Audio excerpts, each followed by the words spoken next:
ஒரு மாசத்துக்கு முன்னாடியே நடிகர் விஜயும் திருமாவளவனும் ஒரே மேடையில சந்திக்க போறாங்க அப்படிங்கிற ஒரு செய்தி பரவலா பேசப்பட்டு வந்த நிலையில இப்போ அந்த சம்பவம் அரங்கேற போறதில்ல அப்படிங்கிறது தான் விஷயம் பத்தி தான் இந்த வீடியோவில் பார்க்க போறோம். விடுதலை சிறுத்தைகள் கட்சியின் துணை பொதுச் செயலாளர்கள் ஒருத்தரும் வாய்ஸ் ஆஃப் காமன் அப்படிங்கிற அமைப்பின் நிறுவனமான ஆதவ் அர்ஜுனா எல்லோருக்குமான தலைவர் அம்பேத்கர் அப்படிங்கிற ஒரு நூலை தொகுத்திருக்கிறாரு.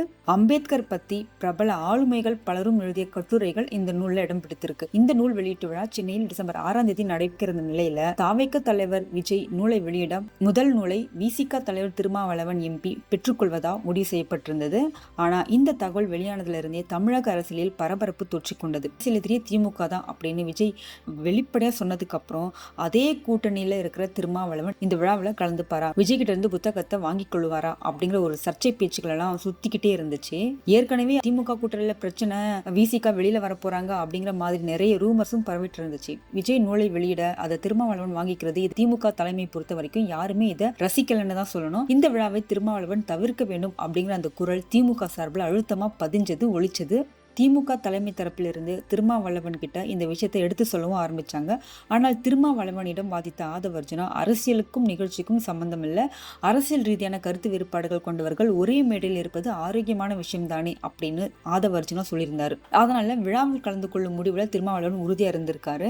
இந்த நிலையில தான் திருமாவளவன் தற்போது நூல் வெளியீட்டு விழாவில் கலந்து கொள்ள போவதில்லை அப்படின்னு அதிகாரப்பூர்வமான ஒரு தகவல் வெளியாகியிருக்கு. எல்லோருக்குமான தலைவர் அம்பேத்கர் நூலை விஜய் வெளியிட திருமாவளவனுக்கு பதிலாக சென்னை உயர்நீதிமன்ற ஓய்வு பெற்ற நீதியரசர் சந்துரு பெற்றுக் கொள்கிறார். இதற்கான அழைப்புகள் தயாராகி முக்கிய பிரமுகர்களுக்கு கொடுக்கப்பட்டு வருது. விஜயுடன் மேடையை பகிர்ந்து கொள்வதை திருமாவளவன் தவிர்த்திருக்காரு. இதோட பின்னணியில திமுகவின் அழுத்தம் இருந்ததே காரணம் அப்படின்னு விடுதலை சிறுத்தைகள் தரப்பில் சொல்லப்படுது. திருமாவளவன் ஏன் இந்த நிகழ்ச்சிக்கு வராம தவிர்த்திருக்காரு அப்படிங்கிற விஷயம் விஜய்க்கு நல்லாவே தெரிஞ்சிருந்தாலும் அதை பத்தி எந்தவித கமெண்ட் பண்ணாம ஒரு புன்னகையோடு கடந்து போயிருக்காரு. இதுவும் ஒரு அரசியல் நாகரிகம் தான். இந்த நிகழ்ச்சி எல்லோருக்குமான ஒரு பேசு பொருளா இருக்கும் போதே நம்ம எல்லாருக்குமே தெரிஞ்ச விஷயம் தான். இது கண்டிப்பா நடக்காது, திமுக அரசு இதை நடத்த விட மாட்டாங்க அப்படிங்கிறது எல்லாருக்குமே தெரிஞ்ச விஷயம் தான். இது ஒரு சாதாரண நிகழ்ச்சியா இருந்தாலும் கூட திமுக அரசு அதுக்கு ஒத்துக்காது. விடுதலை சிறுத்தைகள் கட்சியை பொறுத்த வரைக்கும் ஆதவ் அர்ஜுனா தான் திமுகவை பயங்கரமா விமர்சனம் பண்ணிட்டு இருந்தாரு.